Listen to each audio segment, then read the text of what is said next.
These are stories read by Visual Pony, who is on his 5-year mission to find amazing stories, discover strange crossovers, and read tales that no one has read before.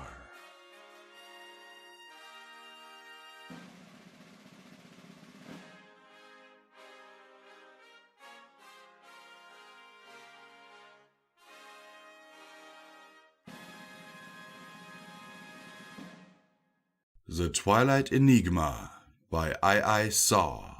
Chapter 16. Discoveries. In which plans are created, discoveries of a scientific nature are made, and some incidents of great significance to the future of Equestria are uncovered. July 9th, 1012 to July 12th, 1012. Equestria.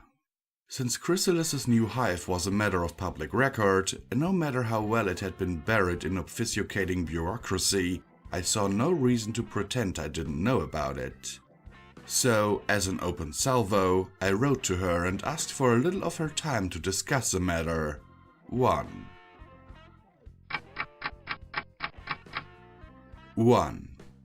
Celestia, according to her nature, was working on the situation from behind the scenes. Luna had enthusiastically volunteered her services if things came to outright warfare. I had expected Chrysalis to offer any number of excuses, and to try to dodge me at any cost. So it was to my great surprise that I received a reply from her the very next day. My dearest Princess Twilight Sparkle, how very good to hear from you. I understand that you have been adventuring abroad, and I'm certain that you must have many fascinating stories to relate concerning your trip. I would dearly love to see you, but I am afraid I am not in Canterlot at the moment and will be absent from the capital for the remainder of the month. Nevertheless, if you are not too exhausted from traveling the world and can muster the strength to make another, much shorter journey, I would be delighted if you would accept my invitation to visit the Blue Blood Country estate. It is quite pleasant at this time of year and would only be enhanced by your presence. I understand if you are not able to accept. You must have so many important matters to attend to that a visit to an old friend cannot take precedence. If you are unable to come, I will make it my first priority to contact you when the Prince and I return from the country. Sincerely yours, Queen Chrysalis. It's a trap, Rainbow Dash said, reading over my shoulder. From over my other shoulder, Rarity said, I'm inclined to agree, Twilight. She's being far too polite. She didn't write this letter, I said. She undoubtedly has a secretary who fixes up her correspondence for her, like what Periwinkle does for me. So, not a trap? Dash sounded disappointed. I shook my head. The original was probably something like, I'm on vacation, Sparkle. If you want to blather, you can come to me. Yeah. Dash grinned. That totally sounds like her.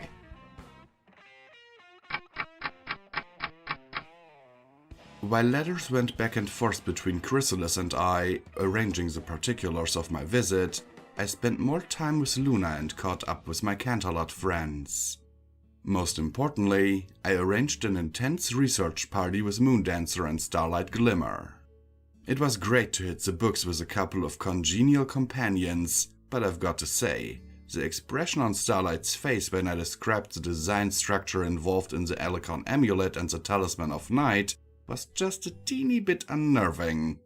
She's a wonderful pony and a good friend now, but she has tendencies. There isn't much known about the crystal dynamics of the scale you're talking about, Twilight, said Moondancer. There might be some more information in the Imperial Crystal Library. I think there's a scroll in the Starswell wing of the Canterlot archives that mentions something about resonant crystal engineering, Starlight Glimmer said. I remember skimming it when she snuck in to steal the time spells. At least she had the good grace to look embarrassed. Let's take a look at it, I said. None of us slept that night, and by the time we staggered out of the archive building in the late morning, we'd filled an entire scroll case with notes and drawings of several prototype devices that had nothing to do with the original thrust of my research. That's the way science goes sometimes. But one of Moondancer's ideas did have direct bearing on what I was working toward. In fact, it was a key to what I had been thinking about ever since that horrible day on board Nebula. She'd worked out a way to vary the amplitude of the power transmission between crystal nodes independent of the level of input. It didn't seem like a big deal until Starlight Glimmer pointed out that such a device could transmit information along with power. Like a magical semaphore, I said, tapping my chin with a hoof. How fine and how fast can the variations be? As it turned out, the only practical limit would be the ability of the artificer who created the paired crystals. No pony could read a signal that fast, Starlight said, pointing to her calculation on a scrap of paper. But they don't have to, Moondancer put in. We could use the crystal vibration to vary a second power source connected to a speaker. We could transmit speech or music without using wires. The crystal would take an awful lot of magical power and skill to create. It's a neat trick, but hardly cost-effective, Starlight replied. Unless we could make it work over a very long distance, I said, fervently hoping that we could. That triggered another round of furious calculating. When we all double-checked each other's math, there was a long moment of stunned silence, and wild hope surged in my heart. I remained silent while Moon and Starlight began excitedly discussing the possibilities of our discovery. We should call the device a Rapid Amplitude Deviation Interpretive Oscillator, Moondancer said. That's a mouthful, Starlight replied. Maybe something shorter?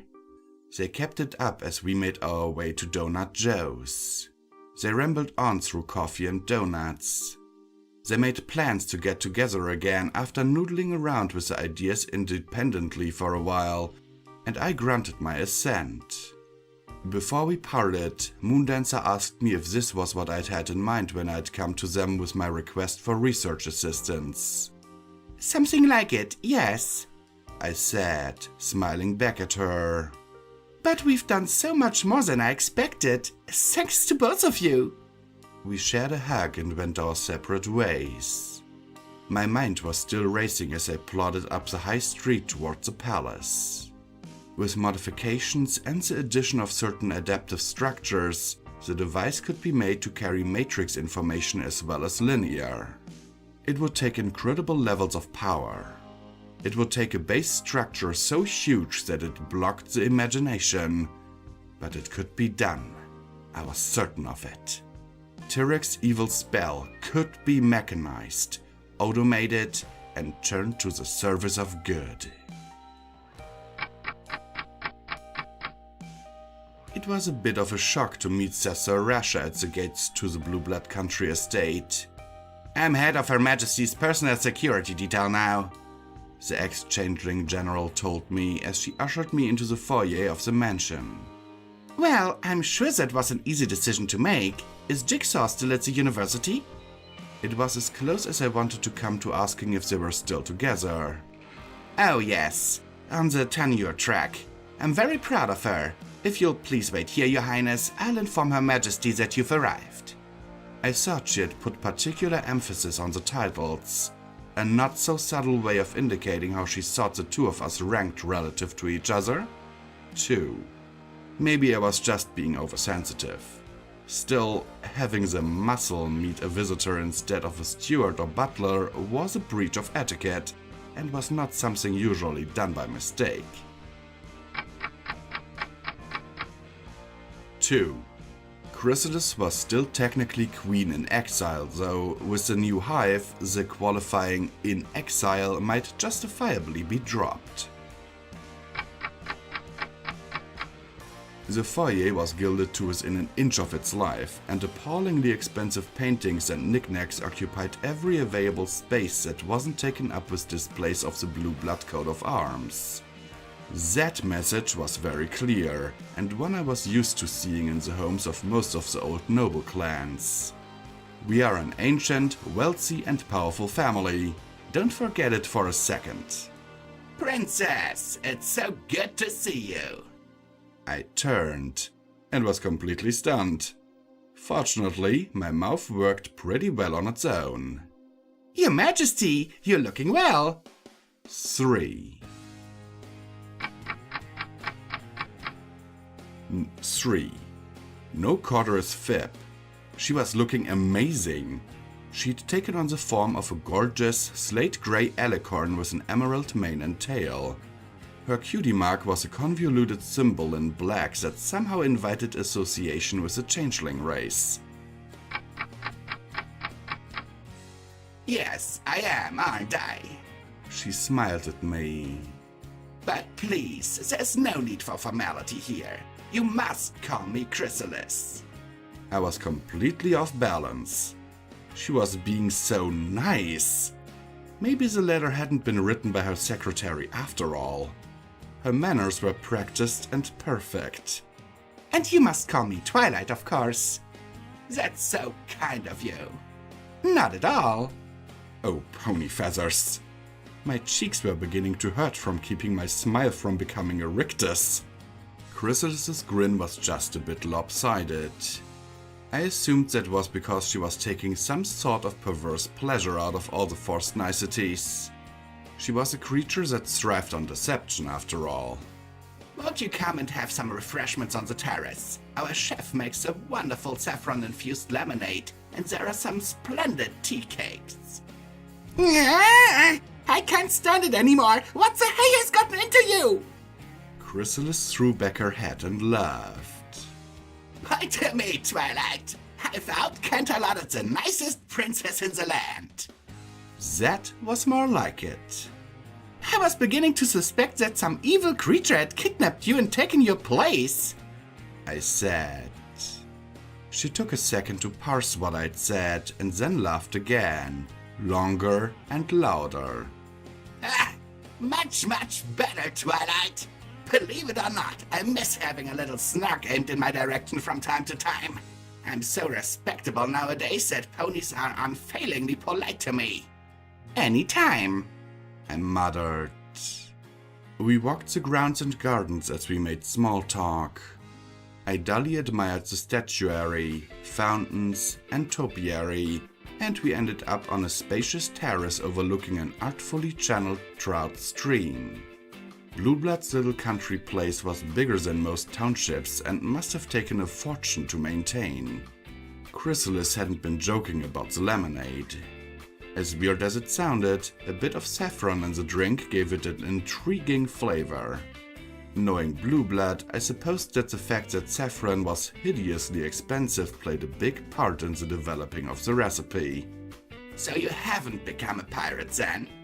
She asked when I finished relating a condensed and heavily edited version of my trip to Zebrica. What? No! How did you even hear about that? I hurriedly shuffled my wings back into place at my sides. It's the hottest gossip in town, Twilight. The mysterious Captain Blackmane, who no ponies ever heard of before, and who seemed to have disappeared as soon as she sold her cargo. A delicious mystery.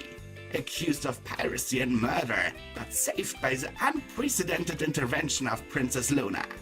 Why, it must be a conspiracy at the highest levels of government. Her pony form had a sweet, honest, and open smile that completely hid the fact that she was thoroughly enjoying twisting the metaphorical knife. That's all nonsense, I protested half-heartedly, recalling the look on that poor pony's face as Chrysalis let her overdone grip drop.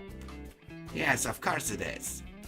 But the nobility are so unbelievably bored by their ridiculous lives that they'll fasten on anything at all to enliven them.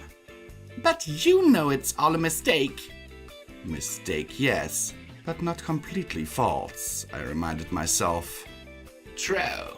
But enlightening the twittering class would mean breaking my confidence with you, and I'd never do that. She tossed her head, looked out over the stream, and took a sip of her lemonade. Besides, knowledge is power, and I am loath to relinquish any of either. Machiavelli advised as much in The Princess. She put quite an emphasis on the necessity of good information.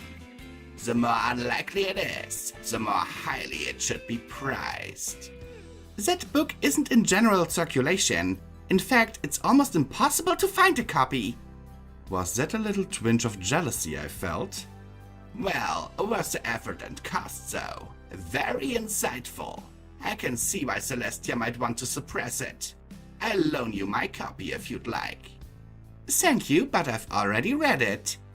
I imagine that was some time ago, she said, casually refilling our glasses. If I were you, I'd consider going through it again. With more experience under your hoofs now, you might get more out of it. Rarity wasn't the only pony that was getting fencing lessons. Why was Chrysalis telling me all that? She was as much as admitting to me that she was up to something. I tried to keep my ears from pinning back and only partially succeeded. I'll bet it's full of handy tips on how to undermine an enemy while appearing to work within the law. Chrysalis laughed and demurely covered her mouth with a hoof. I'm sorry, Twilight, but you're terrible at this, and you've completely got the wrong idea. Have I? 4.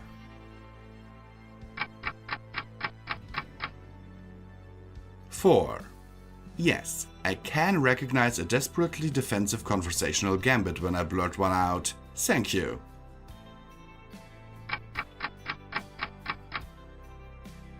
Of course, she said, waving a hoof in airy dismissal. I'm not trying to hide another invasion swarm. If that was my plan, there are far more secure locations to create a hive.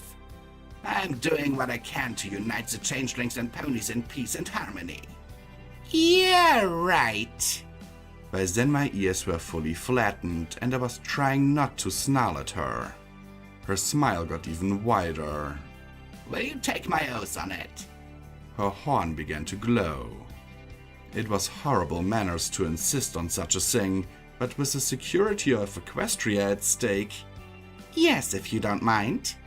We wove our magic together and she said, I give you my oath that my new hive was created as the first step of my plan to unite the changelings and ponies into a common society, coexisting in peace and harmony. I lifted my horn from hers and the magical bond flickered out. She was actually telling the truth. Oh, the expression on your face, Twilight. Chrysalis laughed. But, how? No, why? Would you believe it's selfless generosity on my part? She actually batted her eyelashes at me. Before I could begin to find a way to express my outrage, her normal, predatory grin reappeared. No, of course you wouldn't. Whatever else you are, Twilight Sparkle, you aren't a complete fool. My motive is selfish. When my subjects are an integral part of pony life, I will be the de facto rulers of Equestria. It's as simple as that. As I said, I'm quite fond of power. Wait, I said, trying to get my mental hoofs under myself. You mean this is a plot to take over Equestria? A small part of it, at least. I tried a more ambitious plan, but that didn't work out. Thanks to a certain meddling little unicorn. At least she was smiling when she said it. But now, I've discovered that many ponies are willing to take the very thing I tried to force on them. More lemonade. It won't work. Ponies won't... I trailed off. I had started speaking from pure emotion and had nowhere to go with my thoughts. Ponies have Twilight, Chrysalis said, calmly refilling my glass. Many highly placed and important ponies in Canterlot have made use of the services my subjects provide, and have even come to depend on them.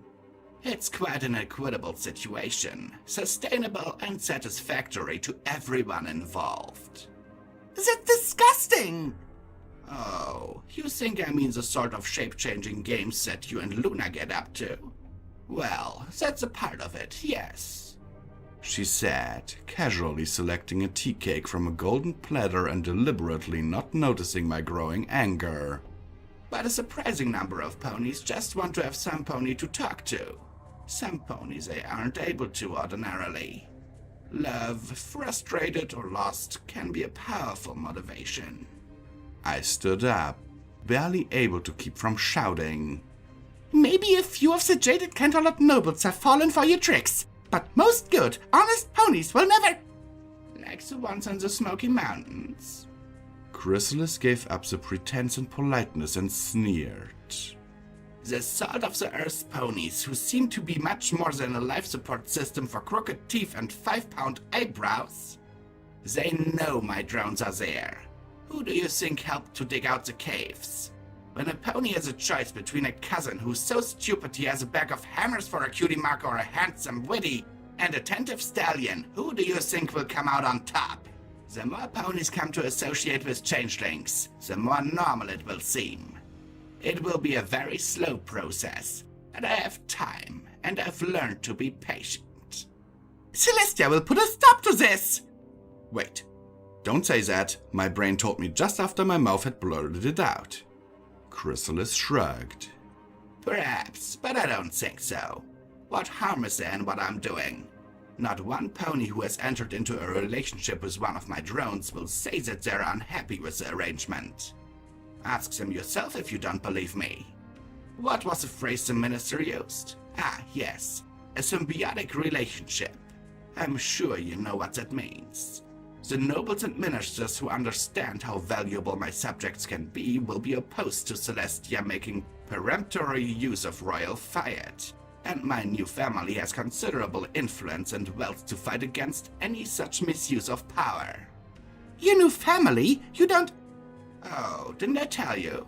The prince and I will be married at midwinter. The ceremony will be held in the Great Hall of Canterlot Castle, as is the custom for royal weddings. You are, of course, invited. It was a trap! I said to Rainbow Dash when she swooped down to fly alongside me as I approached Ponyville. Huh? I don't understand it either, said Spike from his perch on my back. It all seems weird and icky to me. Not a bad summation, I muttered. What happened? Dash demanded. Let's wait until all the girls can join us. Then I'll only have to go over it once. Can you round them up and have them all meet at the castle this afternoon? Sure thing, Twi. Dash flipped herself over into a power dive and then did a snap turn and zoomed towards Sweet Apple Acres. I continued on at a more sane speed and touched down on the little balcony outside of my bedroom in the castle. It's good to be home, Spike said, hopping off my back. I felt the same way until I entered the throne room and got the shock of my life. Hey, Twilight, what's wrong? Asked Spike when I came to an abrupt halt. He was standing behind me and I blocked his view. I reached out with my magic to try and sense the flow of energy within the castle and found nothing. The throne, Spike! I choked out. Look at the thrones! He walked around me and glanced at the slabs of inert crystal. What? I don't see any— Oh. What happened to the cutie marks? They're gone, Spike.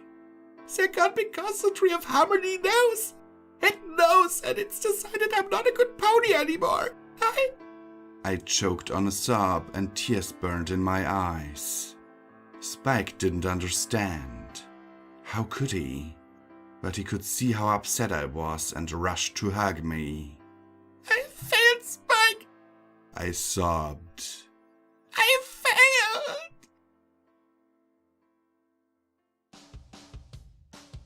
Hello and thanks for watching this video.